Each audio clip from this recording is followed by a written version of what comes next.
మేము ఆకాశాన్ని స్వశక్తితో నిర్మించాము. మేము అలా చేసే సామర్థ్యం కలిగి ఉన్నాము.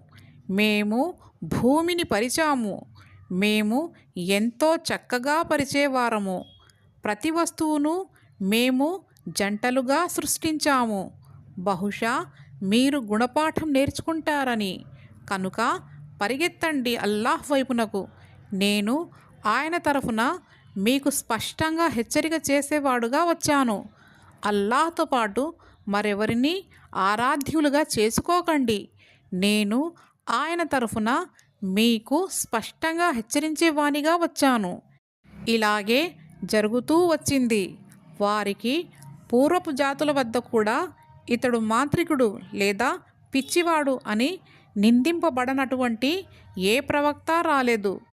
ఈ విషయం గురించి వారంతా పరస్పరం కూడబలుక్కున్నారా ఏమిటి? అది కాదు. అసలు వారంతా హద్దులు మీరినవారు.